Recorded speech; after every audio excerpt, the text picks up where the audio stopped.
کو سوکھ رہا ہوں، اس کے گلے سے شہید ہونے کی خوشبو آتی ہے اور جب تک کہ وہ خوشبوئیں مجھے مل رہی ہیں۔ پتہ چلا کہ آقا حسین کی رفعت اور بلندی کا مقام اتنے عروج پر ہے، اتنے عروج پر ہے کہ جس کو اللہ کے رسول صلی اللہ علیہ وسلم نے اپنے پشت پر بٹھایا اور بٹھا کر کے اپنی امت کو یہ آگاہی فرمائی، اے میری امت میں پلنے والوں، یہ میرا بیٹا حسین ہے، اس کو میں اپنے پشت پر بٹھا رہا ہوں، اپنے سجدے کو طول دے رہا ہوں، لہذا جب وقت آئے گا تو میرا بیٹا حسین اسی تسبیح کے بدلے میں اپنی جان راہ مولا میں قربان کرے گا اور اتنے ہی افراد کو، اپنے گھر کے افراد کو، اپنے جانثاروں کو کربلا کے میدان میں شہید کروا دے گا۔ یہی 10 محرم الحرام کی دن ہے، نقارہ بجایا گیا، فجر کی نماز ختم ہوئی، یزید عبید اللہ بن زیاد نے چل کر نقارہ بجوایا، حسین ابن علی کا پورا خاندان اسی میدان کربلا میں شہید ہو گیا۔ شہید جب امام علی مقام ہوئے اور آپ کی شہادت کے بعد جب دیکھا گیا کہ تمام شہدائے اہل بیت جانثار جو اسی کربلا کے میدان میں ان کی لاشیں پڑی ہوئی ہیں، کوئی پوچھنے والا نہیں ہے کہ آخر ان کی لاشوں کو اٹھائے گا کون؟ کوئی مددگار نہیں ہے، کوئی جان نہیں ہے، لاشیں جہاں کی جہاں ہے وہیں پڑی ہے۔ تاریخ کے جملے ہیں، تاریخ کہہ رہی ہے کہ جب امام علی مقام رضی اللہ عنہ کے سر مبارک کو تن مبارک سے جدا کیا گیا، اس وقت اتنا بھینکر، اتنا غضبناک وہ منظر کہ جس غضبناک منظر کو زمانے نے دیکھا تو زمانہ کہنے پر مجبور تھا اور اس کی آنکھیں نم تھی کہ جب خولی ابن یزید آقا حسین کے سر کو لے کر کے چڑھا ہے دمشق کی طرف کہ لے جا کر کے اس کو یزید کی بارگاہ میں لے جاؤں، تاریخ کہہ رہی ہے کہ آقا حسین کا وہی سر مبارک لے کر کے خولی قلعہ دشت میں رکھ کر کے دمشق میں پہنچا۔ جب دمشق میں پہنچا، جب کوفہ پہنچا اور کوفہ پہنچنے کے بعد عبید اللہ ابن زیاد نے جب دیکھا تو حضرت حسین کو اس دشت سے نکال کر کے گورنر ہاؤس کے دشت میں رکھا گیا۔ تاریخ کہتی ہے جب وہ دشت میں بدل کر کے رکھ دیا گیا، اس کے بعد اسی دشت سے، اسی پرات سے، اسی تھالی سے امام علی مقام رضی اللہ عنہ کے سر کو رکھا تو عبید اللہ ابن زیاد کے ہاتھ میں چھڑی ڈنڈی وہ موجود تھی، سمت رسول آل نبی کے گھر کا وہ چشم و چراغ کا سر مبارک جب اس دشت میں رکھا گیا، تاریخ کہتی ہے کہ عبید اللہ ابن زیاد نے امام علی مقام سیدنا امام حسین رضی اللہ تعالی عنہ کے سر مبارک پر مارنا شروع کیا اور اتنے چھڑی ماری کہ ایک سے بوڑھے صحابی موجود ہیں، عرض کے ارشاد فرماتے ہیں عبید اللہ تو کیا کر رہا ہے؟ تیری خیرت غارت ہو جائے، تیری زندگی کسی کام کی نہ ہوگی۔ تاریخ کا وہ کارساز جملہ کہہ رہا ہے کہ جب عبید اللہ کے بارے میں زید بن ارقم نے کہا تھا اے عبید اللہ آخر تو کر کیا رہا ہے؟ یہ صرف رسول کے سر پہ تو چھڑی سے مار رہا ہے، کیا تجھے پتا نہیں ہے اسی سر مبارک کو میرے مصطفیٰ نے پوسا دیا ہے، اسی سر کو میرے نبی نے چوما ہے۔ اس وقت عبید اللہ ابن زیاد نے کہا تھا اے بوڑھے صحابی تجھے یہ پتا نہیں ہے کہ یہ سر جو چھڑی سے میں مار رہا ہوں یہ بڑائی ظاہر کرنا فتح حاصل کر چکا ہوں۔ یہ عبید اللہ ابن زیاد کہہ رہا ہے کہ فتح حاصل کر چکا ہوں، اور اسے پتہ نہیں ہے کہ جب سر کو نیزے میں اٹھایا گیا تھا اس وقت سر حسین سے آواز آئی تھی کس چیز کی؟ قرآن پڑھنے کی۔ قرآن نے کہا تھا وَلَا نَبْلُوَنَّكُمْ بِشَيْءٍ مِّنَ الْخَوْفِ وَالْجُوعِ وَنَقْصٍ مِّنَ الْأَمْوَالِ وَالْأَنفُسِ وَالثَّمَرَاتِ وَبَشِّرِ الصَّابِرِينَ۔ اے اللہ کے محبوب کے پیارے نوازو، تمہیں اسی کربلا کے میدان میں اس طرح آزمایا گیا، اس طرح تمہارے اوپر آزمائش ڈالی گئی کہ تمہارا بیٹا بھی دنیا سے جا چکا ہے، تمہارے بیٹے کو بھی شہید کیا گیا، تمہارے بھتیجوں کو بھی شہید کیا گیا، تمہارے بھانجے کو بھی شہید کیا گیا، تمہارے 6 ماہ کے معصوم کو شہید کیا گیا۔ اے آقا حسین، آپ نے اپنا پورا کنبہ، پورا قافلہ کربلا کے میدان میں لٹا دیا ہے۔ آقا حسین، آپ آخر بولتے کیوں نہیں؟ آقا حسین کہتے ہیں میں کیا بولوں، یہی تو مرضی خدا ہے اور مرضی مولا ہے کہ آج حسین کا سر اسی کربلا کے میدان میں کٹ کٹ کے جائے۔ سبحان اللہ۔ ادھر عبید اللہ ابن زیاد چھڑی مار رہا تھا، ادھر پورے صحابی زید ابن ارقم نے جب چھڑی مارنے کے لیے کہا ہے عبید اللہ ابن زیاد چھڑی نہ مار، یہ صفت رسول ہے، شبیہ پیغمبر ہے، ان کو چھڑی مارنا گویا کہ رسول اکرم صلی اللہ علیہ وسلم نے ارشاد فرمایا ہے کہ جو میرے بیٹے حسین اور حسن کو تکلیف دے گا گویا وہ مجھے تکلیف دیتا ہے، اور جو مجھے تکلیف دیتا ہے گویا وہ خدا کو تکلیف دیتا ہے۔ کہ زید بن ارقم پورے صحابی کی جب اس بات کو عبید اللہ نے سنا تو عبید اللہ آج پکولا ہو گیا، اور اسی جگہ زید بن ارقم کے لیے حکم سنا دیا کہ جاؤ اور یہ زید بن ارقم جو کہتے ہیں حسین کے سر کو قتل، حسین کے سر مبارک کو چھڑی سے نہ مارو، تو اب لے جاؤ اس بوڑھے کو، اسے بھی قتل کر دو۔ اللہ ادھر ایک طرف سے ظلم ہے، ایک طرف باطل پرستی ہے تو دوسری طرف حق پرستی ہے۔ اگر ایک طرف یزیدیت کا 22,000 کا لشکر جرار ہے تو ادھر طلحہ ترے حسین، طلحہ حسین اعظم اسی میدان کارزار میں موجود ہے، ان کا سر مبارک آواز دے رہا ہے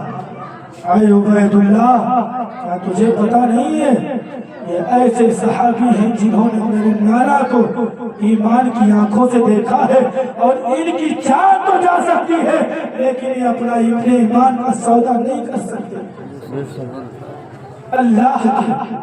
پیغمبر جناب محمد عربی صلی اللہ علیہ وسلم کے اس پیارے نوازے کے سر مبارک کو وہاں لے جا کر کے رکھ دیا گیا۔ ادھر بوڑھے صحابی کو قتل کرنے کا عبید اللہ نے حکم دے دیا، لے جاؤ قتل کر دو۔ تاریخ کہتی ہے کہ جب حضرت ارقم ابن زید کو قتل کرنے کے لیے لے جایا گیا تو حضرت زید ابن ارقم نے یہی جملہ کہا تھا کہ مرد حق باطل کے آگے ماں کھا سکتے نہیں، سر کٹا سکتے ہیں لیکن سر جھکا سکتے نہیں۔ یہی حسین اعظم کے سچے عاشقوں کی پہچان ہے۔ اگر وقت آئے تو سر تو دے دینا لیکن حکومت کے آگے کبھی اپنا سر نہیں جھکانا۔ یہ حسین اعظم نے ہمیں کربلا میں 1347 سال پہلے بتایا۔ آج ہم غلام حسین اپنے حسینی ہونے کا دعویٰ تو ضرور کرتے ہیں، لیکن کیا ہمارے اندر حسین اعظم کی کچھ کردار ہے جو ہمارے اندر ہو؟ آپ اپنے قریبان میں اپنے چہرے نظروں کو ڈالیں، پھر سوچیں کہ حسین اعظم نے جس مذہب کو، جس شریعت مصطفیٰ کی پاسبانی کے لیے اپنے پورے خاندان اور 72 جانساروں کو کربلا میں قربان کروایا تھا، تو کیا ان کے گھر کا مسئلہ تھا؟ کیا آقا حسین تمہارے گھر کی ذاتی لڑائی تھی؟ کیا حسین اعظم یہ تمہارا پرسنل معاملہ تھا؟ تو آقا حسین ارشاد فرماتے ہیں یہ میرا ذاتی معاملہ نہیں ہے، یہ میرے لالا مصطفیٰ کی شریعت کا معاملہ ہے۔ یہ جو 72 سر ہے، 72 اگر 72,000 بھی ہو تو ایک ایک کر کے کربلا میں شہید کروا دیں۔ آقا حسین نے اسی کربلا کے تپتے ہوئے ریگزار سے ہمیں بہت ہی دعوت فکر دی۔ آج خوشی کی بات یہ ہے کہ میں پہلی محرم سے 9 محرم الحرام تک آیا، لیکن 4 5 6 لوگوں سے ساتھ نہیں کری پڑی۔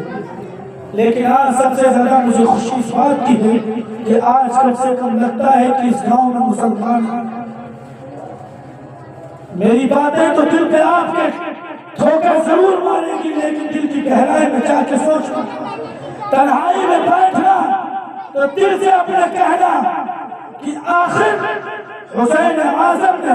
کیا ہمیں صرف کھچڑا پکا کے کھانے کے لیے ہی اس دنیا میں شریعت کو بچایا؟ کیا صرف گوشت پکا کر کے کھا لیں؟ کیا مسلمان ہونے کی دلیل یہی ہے؟ اس وقت آپ اگر تاریخ سے پوچھیں گے، قرآن و حدیث سے پوچھیں گے، تو قرآن آپ کا کو کھل کر کے چیلنج کر دے گا کہ اگر تم چاہتے ہو، اپنی بھلائی چاہتے ہو، اپنی خیر خواہی چاہتے ہو، تو ضروری ہے کہ نماز ادا کرو۔ اس لیے کہ میدان کربلا میں آقا حسین نے سجدے کی حالت میں اپنے سر مبارک کو تن مبارک سے جدا کروایا۔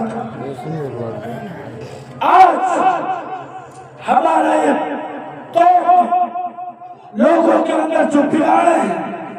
آقا حسین کی زندگی کو کافی زمانے سے سنتے چلے آئے ہیں۔ کیا کبھی کسی کی زبانی آپ نے نہیں سنی ہو کہ جب میرے آقا حسین کو خولی کوفہ کے گورنر ہاؤس میں آپ کے سر کو لے کر گیا، عبید اللہ ابن زیاد نے اس سر پر چھڑی ماری، پھر وہاں سے 11 محرم الحرام کو وہی سر دمشق کے لیے روانہ کر دیا گیا۔ آج 10 محرم الحرام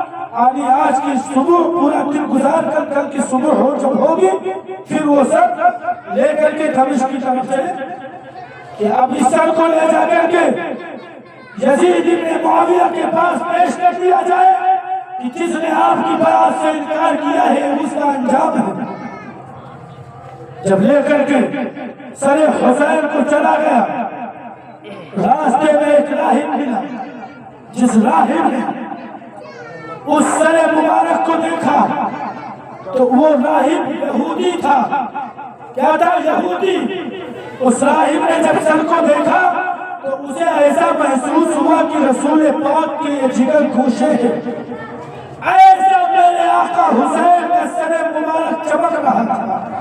جیسے 14ویں کے چاند کے مانند ستارہ چمکا۔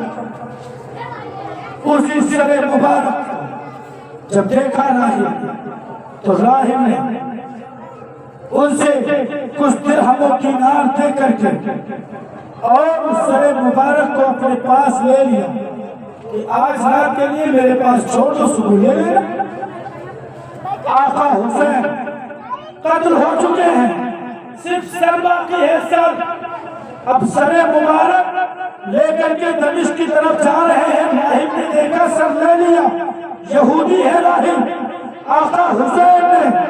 کہ سر مبارک کو رات کی تاریکی میں رکھ کر کے راہب جب دیکھنا ہے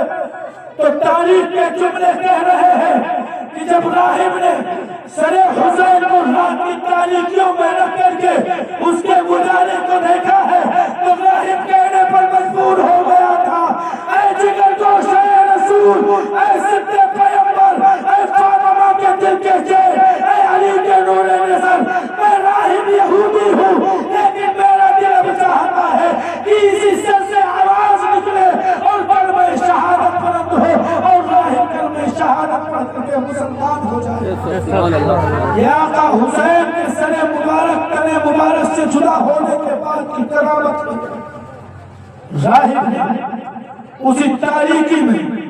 اپنے سر و سر کو رکھ کر کے آقا حسین سے کہا، تاریخ کہتی ہے کہ آقا حسین نے اس راہب کو کلمہ شہادت پڑھا اور نبی اکرم صلی اللہ علیہ وسلم کو اللہ کا سچا نبی اقرار کروایا۔ راہب کہتا ہے کہ جب آقا حسین کے سر نے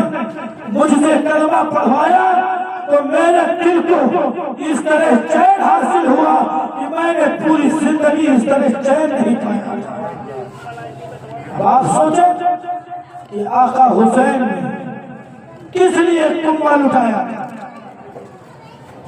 آقا حسین دمشق کو آقا حسین کا سر 12 محرم الحرام کو پھر اس راہب کے گھر سے لیا گیا اور لینے کے بعد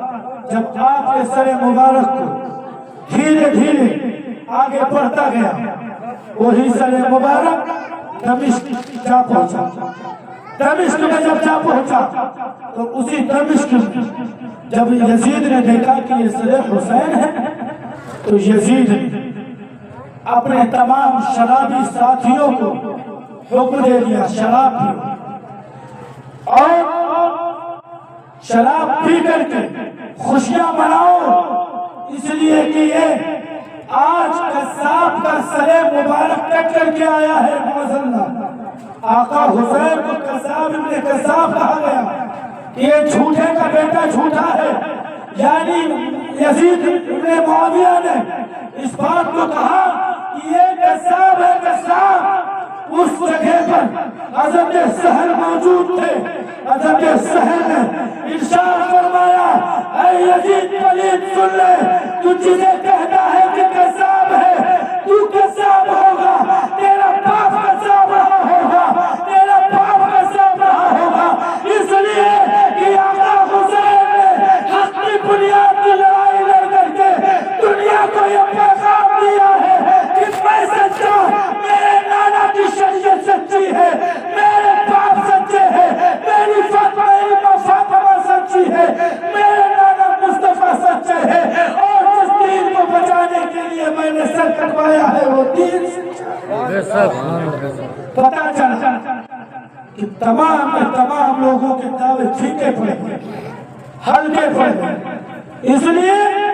کہ محب اہل بیت مدینے میں نظر مارو تو محب اہل بیت، مکہ میں دیکھو تو اہل بیت۔ حضرت سیدہ زینب کہتی ہے کہ جب میرے بھائی حسین کا سر کاٹ لیا گیا، خیمے میں آگ لگا دی گئی، خیمہ جل گیا، جل رہا ہے، دوسری طرف میرے خیمے کے پاس آ کر کے بیویوں کے سروں سے دوپٹے کھینچ لیے گئے۔ میری ماں بہنیں اس جملے کو غور سے سنیں، اس لیے کہ جو آج بے حیائیاں عام ہے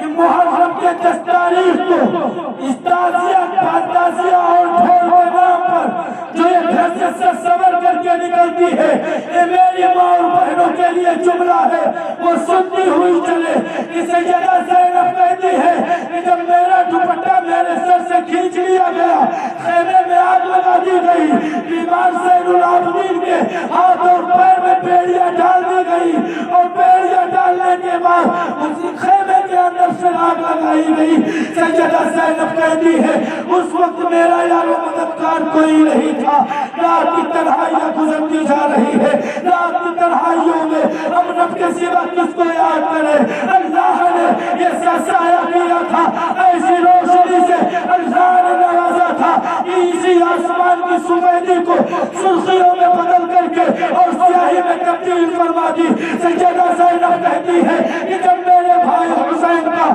سر کٹا تھا اس وقت میرا یار و مددگار کوئی نہیں تھا کہ بیمار زین العابدین کی بیڑیاں کوئی کاٹ سکے، بیٹی سکینہ کے سر پہ کوئی دوپٹہ ڈال سکے۔ حضرت سیدہ زینب کہتی ہے کہ شہربانوں کے سر سے بھی دوپٹہ کھینچا گیا تھا، شہربانوں کے سر پہ دوپٹہ ڈالنے والا کوئی نہیں ہے۔ سیدہ کہتی ہے کہ میرے سر سے دوپٹہ کھینچا گیا، دوپٹہ اڑانے والا کوئی موجود نہیں ہے۔ آج اگر میرے بھائی حسین ہوتے تو آج خیمے میں آگ نہ لگنے لگی ہوتی، آج حسین العابدین کے پیروں میں بیڑیاں نہ پڑی ہوتی، آج میرے بھائی حسین اگر ہوتے تو آج اس کربلا کے میدان میں سارا صحابہ لٹ گیا تھا، لیکن اس کنبے میں کسی اور کی پانے کی جرأت نہیں ہوتی۔ سیدہ فرماتی ہیں کہ جب میرے بھائی شہید ہو گئے، آسمان پر سیاہیاں پھیل گئی، اور سیاہیاں جب پھیلی تو سیدہ کہتی ہیں کہ رات کا تہائی حصہ، یعنی وقت سحر کا وقت، جس وقت ہم سحری کرتے ہیں، وقت سحر کا جب وقت قریب آیا تو سیدہ فرماتی ہیں کہ میں نے ایک گھڑ سوار کو آتے ہوئے دیکھا، اور وہ گھڑ سوار برقع پوش ہے، نقاب پہنے ہوئے ہیں، چہرے سے نقاب سے چہرہ ڈھکا ہوا ہے۔ سیدہ کہتی ہیں کہ جب میں نے اس گھڑ سوار کو دیکھا، آگے آپ دیکھتے جائیں کہ یہ کون ہے، جب دیکھا تو سیدہ کہتی ہیں کہ میں نے خدا کا واسطہ دیا کہ وہیں ٹھہر جائے، آگے نہ بڑھ، اس لیے کہ تو اگر آگے آئے گا تو یہ دیکھ لے ابھی حسین اعظم نے، مصطفیٰ کی شریعت نے اجازت نہیں دی تھی کہ خاتون نکل کر کے جنگ کرے، لیکن یہ دیکھ لے گھڑ سوار اگر تو میرے خیمے کی طرف بڑھا تو یہ سیدہ کے ہاتھ میں ننگی تلوار ہے، اسی تلوار سے تیرے سر کو میں سے جدا کر دوں گا۔ سیدہ کا جب یہ جملہ سنا پڑھتا چلا، نہیں رکے وہ گھوڑ سوار، نہیں رکے، آخر جب وہ قریب آئے، قریب آنے کے بعد جب سیدہ نے پھر کہا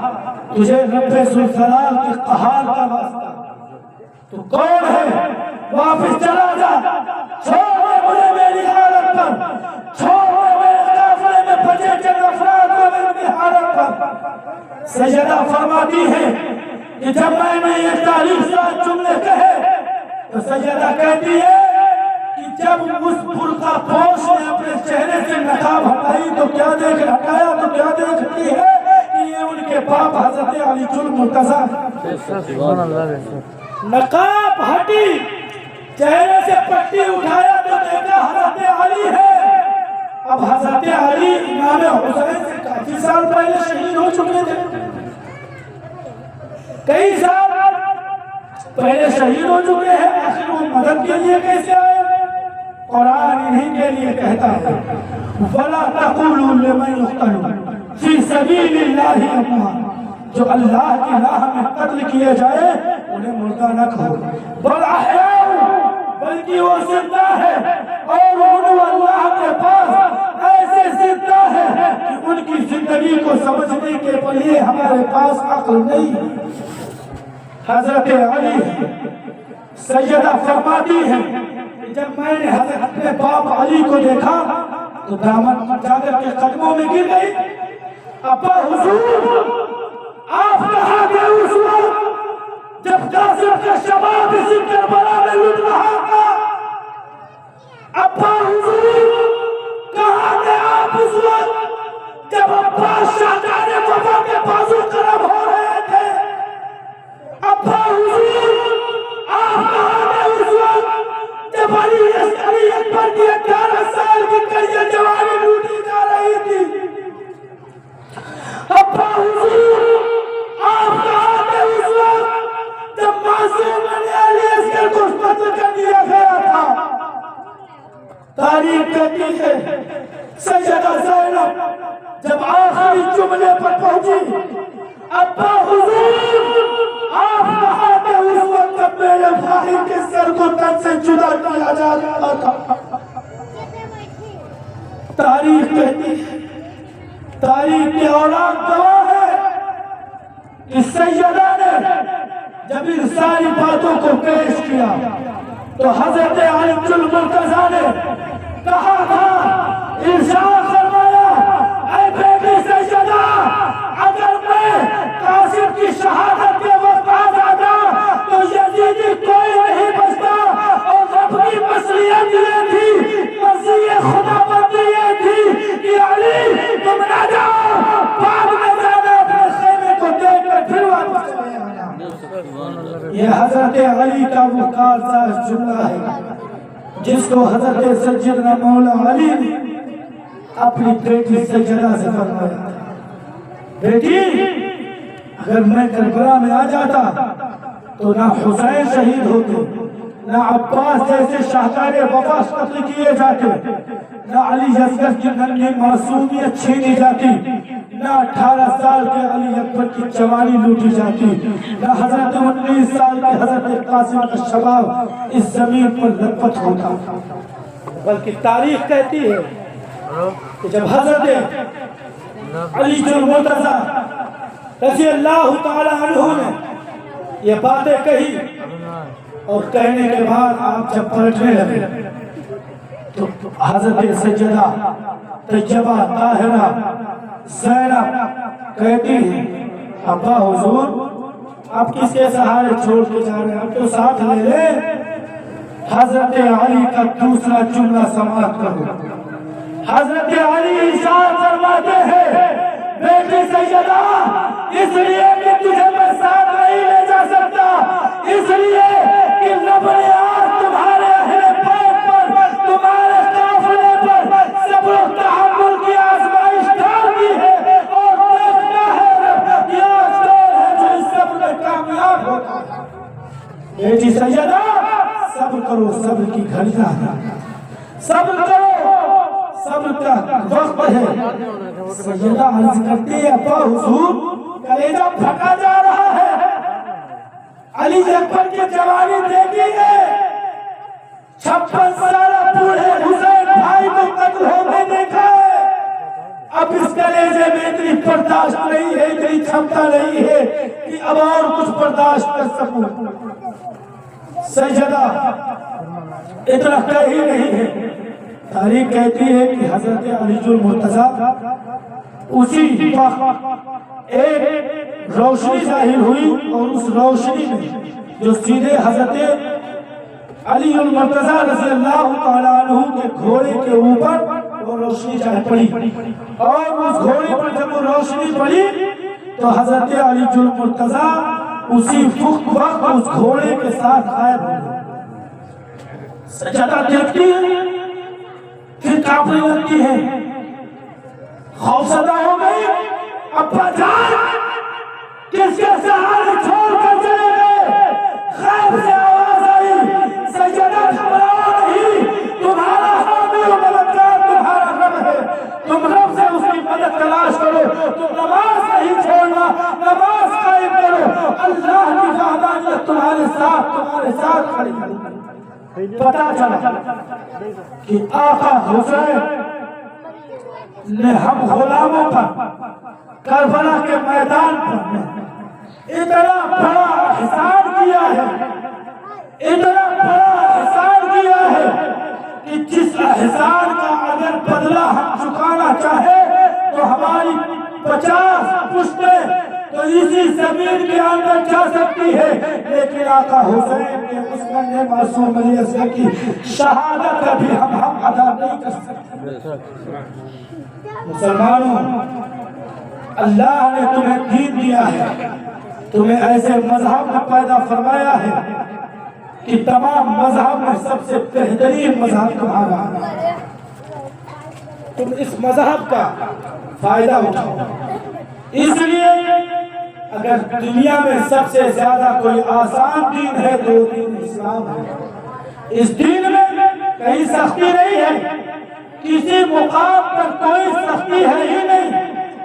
اللہ کے نبی صلی اللہ علیہ وسلم ارشاد فرماتے ہیں کہ اگر دین مذہب اسلام کو تم نے مضبوطی سے تھام لیا تو قسم ہے اس رب ذوالجلال کہ تمہارے مقابلے میں کبھی کوئی کفر نہیں آ سکتا۔ جملے نوٹ کرو، نبی فرماتے ہیں، اور جس بات کو نبی آخر الزمان کہتے تو زمین تو اپنی جگہ سے کھسک سکتی ہے، آسمان اپنا رخ بدل سکتی ہے، لیکن مصطفیٰ کا فرمان نہیں ٹل سکتا۔ جب حضرت حسین ابن علی 6 سال کے تھے، پشت پر کھیلتے کھیلتے بیٹھے تھے، اس وقت حضرت میرے آقا کریم صلی اللہ علیہ وسلم نے ارشاد فرمایا تھا کہ اے بیٹا کہ تسبیح لمبی ہو گئی ہے، لہذا تمہیں کربلا میں اپنا اتنا ہی لٹانا پڑے گا۔ آخر وہ معرکہ نبی اکرم صلی اللہ علیہ وسلم کے وعدے کے مطابق میدان کربلا میں 10 محرم الحرام کو حضرت امام علی مقام نے پورا فرما دیا۔ اور پورا کیوں نہ ہوتا؟ یہ صادق ابن صادق تھے، عادل ابن عادل تھے، شہید ابن شہید ہیں کہ جن کی بول بھی اگر بولتے ہیں تو یہ پتہ چلتا ہے کہ ان کے لبوں سے صداقت کے پھول جھڑ رہے ہیں۔ اگر یہ چلتے ہیں تو چلنے سے لگتا ہے کہ سمت رسول چل رہے ہیں، اگر بولتے ہیں تو بولنے سے ایسا لگ رہا ہے کہ پیغمبر عربی محمد مصطفیٰ جناب احمد مختار بول رہے ہو۔ اللہ نے حسین اعظم کے اندر وہ ساری خوبیاں پیدا فرما دی تھی جو اللہ نے اپنے محبوب کو عطا فرمائی تھی۔ میرے نبی نے حضرت حسین کو ایسے ویسے اپنا بیٹا نہیں کہا تھا، نبی جانتے تھے وقت آئے گا میرا بیٹا محمد و ابراہیم تو میرے وعدے کے خلاف ہو سکتے ہیں، لیکن میرا بیٹا حسن حسین میرے وعدے کے خلاف نہیں جا سکتا۔ سبحان اللہ۔ اس لیے جب حضرت امام حسن حسین کی پیدائش ہوئی، اس وقت حضرت جبرائیل حاضر ہوتے ہیں رب کی بارگاہ میں، نبی کی بارگاہ میں، اور حاضر ہو کر کے عرض کرتے ہیں یا رسول اللہ، آپ کو سب میں جو سب سے زیادہ پیارا ہو، اس کو جو سب سے زیادہ پیارا ہو وہ اس کو آپ اپنے پاس رکھ لیں۔ حضرت جبریل امین ارشاد فرماتے عرض کرتے ہیں یا رسول اللہ، اگر حسین اور حسن تمہارے لیے زیادہ بہتر ہے تو تم ان کو رکھو، اور اگر تمہارے لیے تمہارے بیٹے محمد و ابراہیم ہیں تو ان کو اپنے پاس رکھو۔ اب اللہ کے محبوب کا وہ ادا دیکھو، اپنے محبوب کی ادائے کبریائی دیکھو، ادائے نبوت دیکھو کہ نبی نے اس وقت حضرت جبریل سے ارشاد فرمایا جبرائیل جا کر کے رب سے کہہ دو کہ میں محمد و ابراہیم کو اس کے سپرد کر رہا ہوں۔ اللہ اکبر۔ حضرت محمد و ابراہیم کو اس کے سپرد کر رہا ہوں، لیکن میرے بیٹے حسن حسین کو میرے پاس رہے۔ آج اگر ہم سے رب مانگ لیے قربانی تو کیا ہم دیں گے؟ کوئی کسی میں دینے کی ہمت ہوگی؟ اللہ نے اہل بیت اطہار کو ایسے ہی نہیں تمام خوبیوں سے پاک کر کے رکھا تھا، بلکہ اللہ رب العزت اس بات کو پہنا جانے والا تھا کہ جب اس امت پر تمام پریشانیاں پڑیں گی اس وقت یہ تمام امت ہماری بھاگ جائے گی، لیکن اہل بیت اطہار کا وہ شمع روشن کی طرح یہ ان کے اوپر آیا ہوگا۔ کربلا کی چاکسار وادی ہوگی، اسی کربلا میں حسین ابن علی اپنے سردوں میں دے گا، باپ کا جانسار کو بھی قربان کروائے گا، اور قربان کر کے اپنے محبوب کے شریعت کو بھی یہ پامال ہونے سے پاسبانی سے بچا لے گا۔ پتا چلتا ہے کہ جس طرح امپورٹنٹ میرے حسین ہیں،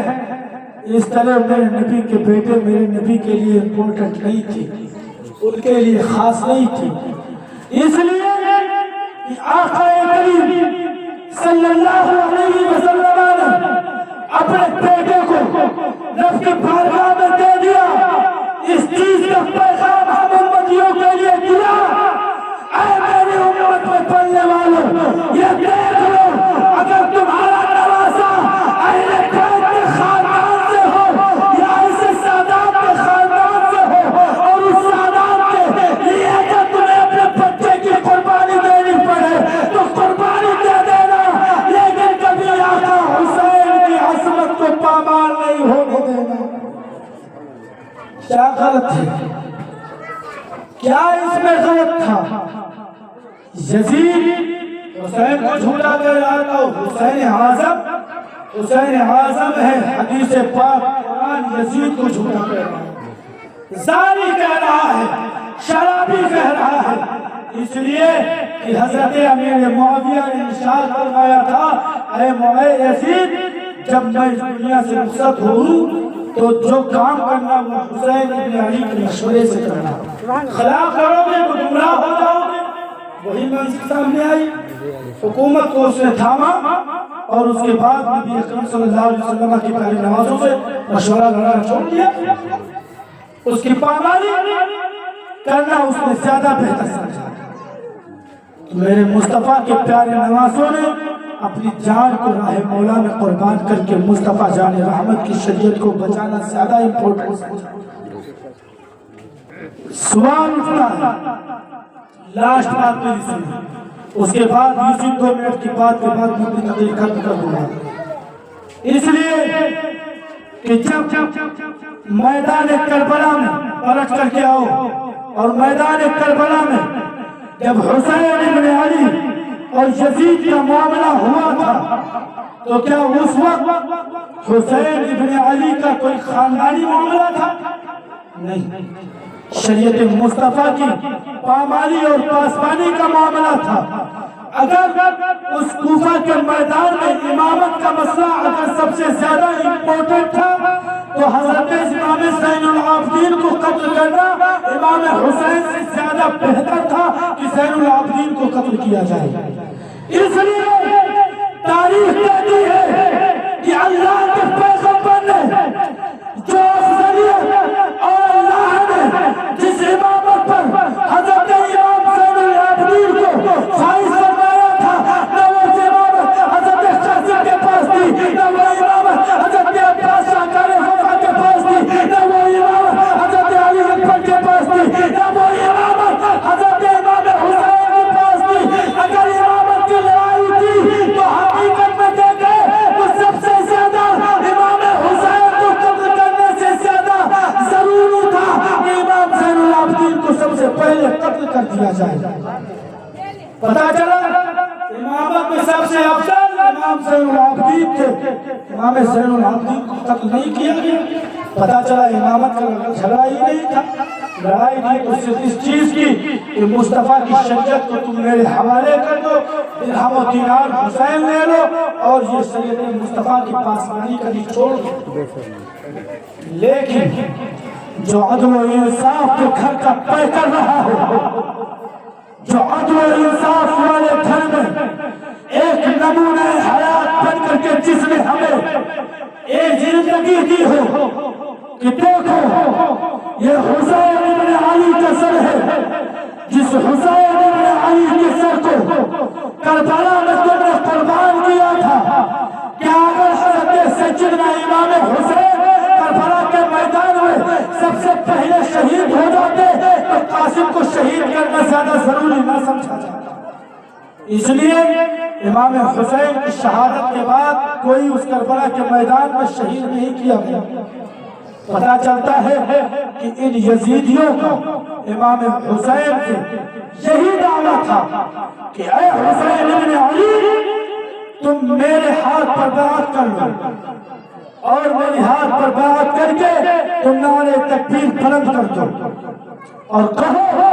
کہ یزید سب سے بہتر ہے۔ میرے آقا حسین نے اپنی جان کی پرواہ نہ کر کے لوگوں کو یہ فکر دے دیا کہ اے میرے نانا کے امتیوں، یہ فکر لے لو کہ دنیا میں جب شریعت مصطفیٰ کی بھاری آئے تو اپنے سر کو قلم کروا لینا، لیکن مصطفیٰ جان رحمت کی شریعت پہ کبھی داغ نہیں لگنے دینا۔ اس لیے کہ جس شریعت کو کربلا میں حسین نے خون دے کر کے سیچا ہے، وہ خون اب دنیا میں میرے نانا مصطفیٰ کی امت نہیں دے سکتی ہے۔ کیا دے کر کے آپ کچھ کر سکتے ہیں؟ ہے آپ کے بازوؤں میں وہ طاقت؟ آقا حسین نے اس وقت سیدنا امام حسین رضی اللہ عنہ نے وہ جملے کہے تھے، اے یزیدیوں، تم اگر چاہتے ہو کہ مجھ سے بیعت لے لو تو پوری دنیا کی سلطنت تو تمہارے حوالے حال پر یہ حسین بات نہیں کرے گا۔ پتہ چلا کہ امام حسین رضی اللہ تعالی عنہ اس جگہ اپنی حقانیت پر تھے، حق پر تھے،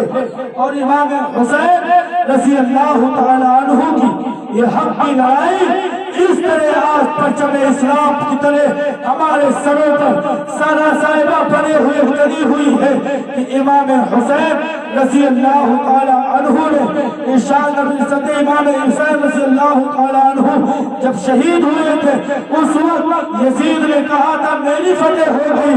لیکن آج آپ حقیقت دیکھیں کہ ہر گھر میں ذکر حسین ہو رہا ہے۔ اگر حسین کی فتح نہ ہوئی ہوگی تو آج یزید کا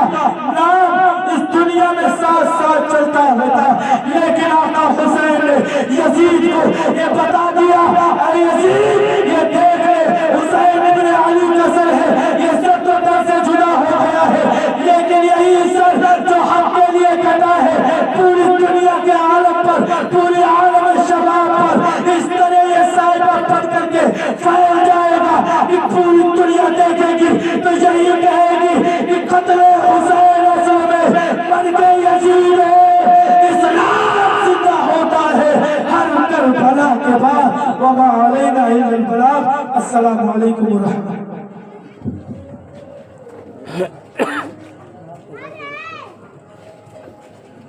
Vâng, cái này rồi rất là